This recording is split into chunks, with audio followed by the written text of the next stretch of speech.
O, ayan guys. Ito yung mga bagong alaga ko. Finally, yung totoo kong pusa, nanganak na siya. Ayan po sila. Ito yung anak niyang dalawang cute. Ito po yung unang napulot ko na pusa noon pa.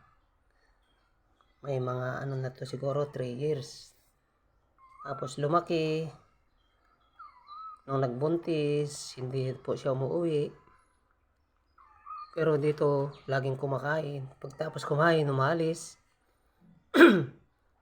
Ngayon, nung nabuntis, ganun pa rin ginagawa niya. Kumakain, umalis. Tapos nung nanganak, sa kapitbahay siya nanganak. Alam nilang pusa ko, kaya dinala nila rito. Ngayon, tinali ko siya. Kasi parang aso ito, laging pag tinatali mo, hindi siya kumikibo. Hindi siya, hindi kagaya ng ibang pusa, pag tinali mo, lundag na lundag. Ayaw nilang. Ito parang aso. Yan. Mabait siya. Yan, binalik nila sa akin, kaya tinali ko kasi pag hindi mo tinali, tatakas niya ang kanyang mga anak. Ayan siya, yung anak niya, cute. Ito ngayon. Kaya dumami na ang alaga ko na naman. Yan, marami naman akong nababangkarap na ako sa food cut. Ayan minsan sardinas. Ayan po, ang tunay kong pusa. Finally, nanganak na siya. Ming, ming, ming, ming. Ming, ming. Ayan, masunurin sila. Pag tinawag mo siya, lilingon naman. Itong nanay, ming. Ming. Oh, ayan po. Ayan, mabait yan.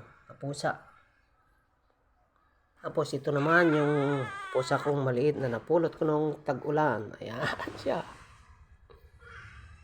Ayan siya. Ngayon mayroon na siyang karibal sa pagkain. Ayan, mabait siya, no? Ganyan lang siyang niya. Oh. Tapos, oh. Sonorin naman yan eh. Ops, ops, ops, ops, ops, ops. Oh, ayan. Tapos, yung isang napulot ko, ayan. Kaso nga lang, yung isang kapatid niya ay nasawing palad dahil siya ay bunso. Siguro dahil pinakamaliit. Nagdododo pa sila. Pinapagatas ko pero hindi siya nakasurvive. Ngayon ito siya sitting pretty. Beauty rest siya. Aru. Oh, ayan. Ayan pa yung food cut niya, nilagay ko na lang dyan. Oh. Tapos yung higaan niya, sure pan pa guys. Oh. Tingin dito, tingin Ming. Oh, tapos paglilipat ko, sasama niya yung ulo niya. Oh, oh, ha? Pa-cute pa siya. Ayan yung mga alaga ko ngayon. Yung isa, wala, nakaalis siya. Yung ampon ko. Oh, ayan. Ming. Oh. Pa siya, guys. So, nakano pa siya. Oh. Ganda pa ng upuan niya. Diyan para tutulog.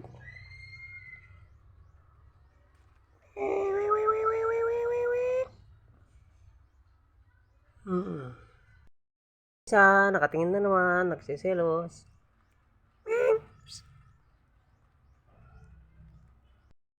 Balik tayo dito sa isang nanganak. Ayan. Ming.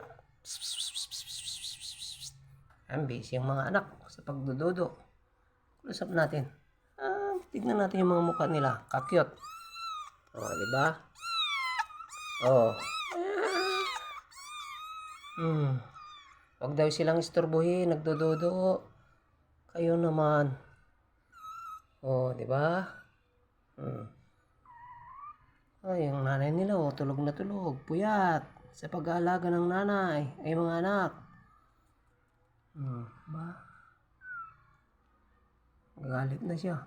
Dahil inistorbo daw natin. Bye, Bo!